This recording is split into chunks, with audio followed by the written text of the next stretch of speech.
शैक्षिक प्रक्रिया में मुख्य तत्व हैं?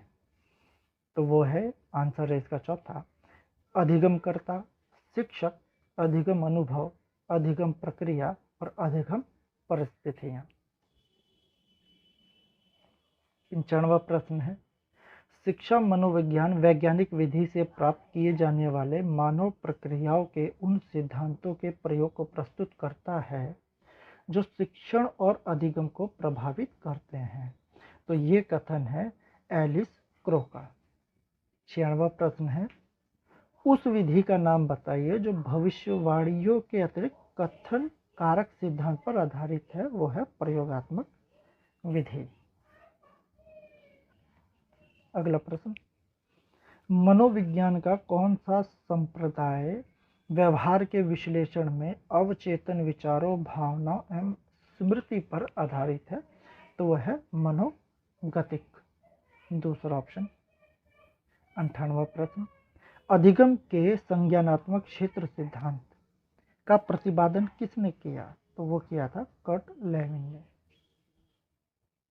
99वां प्रश्न, किशोरावस्था वह काल है जिसमें बालक और बालिका मानसिक, भावनात्मक, सामाजिक और शारीरिक रूप से बाल्यावस्था से वयस्कता की ओर बढ़ते हैं। यह किसने कहा है? तो वह है चर्चिल ने। 100वां प्रश्न, निम्नलिखित में से किसने किशोरावस्था से संबंधित अध्ययन किए हैं? वो है स्टैनले हॉल। अगला प्रश्न, विकास के संबंध में कौन सा कथन गलत है? तो वो है चौथा ऑप्शन है, यह परिपक्वता तक चलता है। यह क्या है आपका? गलत है। तो बाकी 3 ऑप्शन सही हैं। यह गर्भावस्था से प्रारंभ हो जाता है, यह परिवर्तनों का प्रगतिशील क्रम है, और यह एक सतत प्रक्रिया। इसी से संबंधित एक और प्रश्न आएगा अभी आगे। अगला प्रश्न है आपका, व्यक्ति अपनी गलतियों से सीखता है। यह कथन अधिगम के किस सिद्धांत पर आधारित है? तो वह है प्रयास एवं त्रुटि। अगला प्रश्न, निम्न में से कौन सा कथन सत्य नहीं है? तो वह है चौथा, विकास एक मात्रात्मक प्रक्रिया है। तो ये ऑप्शन गलत है, बाकी ठीक है। वृद्धि एक जैविक प्रक्रिया है, शिक्षण एक लक्ष्य उन्मुख प्रक्रिया है, और अधिगम जीवन भर चलने वाली प्रक्रिया है। हमारे पाठ स्थूल से प्रारंभ होकर सूक्ष्म में समाप्त होना चाहिए। यह किसने कहा? तो ये स्पेंसर ने कहा है। एक महत्वपूर्ण अधिगम सिद्धांत यह है कि नई अनुक्रिया का सुदृढ़ीकरण किया जाता है। किसके द्वारा? तो पुनर्बलन के द्वारा।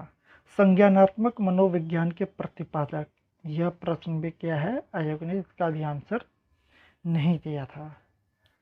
अगला है आपका, अधिगम प्रक्रिया में समस्यात्मक परिस्थितियों का प्रत्यय किसने दिया? तो वो है कोहलर ने। व्यवहारवाद मनोविज्ञान को बनाता है एक विज्ञान। व्यवहारवाद मनोविज्ञान को बनाता है एक विज्ञान। 109वां प्रश्न, मानसिक स्वास्थ्य विज्ञान नियमों का समूह है जो व्यक्ति को स्वयं तथा दूसरों के साथ शांति से रहने के योग्य बनाता है। यह किसने कहा? तो ये कहा है कालिस्निक ने। 110वां प्रश्न है, व्यक्तित्व एवं सांस्कृतिक प्रतिरूप नामक पुस्तक किसने लिखी? J.S. प्लांट ने।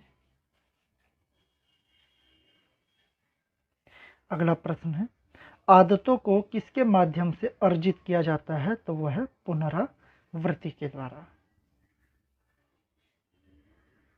112वां प्रश्न, गोलमैन के अनुसार भावनात्मक बुद्धि के कितने भाग होते हैं? वो होते हैं 5 भाग। किसी वस्तु या कार्य से जुड़ी भावनाएं हैं। इसका आंसर है दूसरा, व्यक्तित्व के भावात्मक घटक।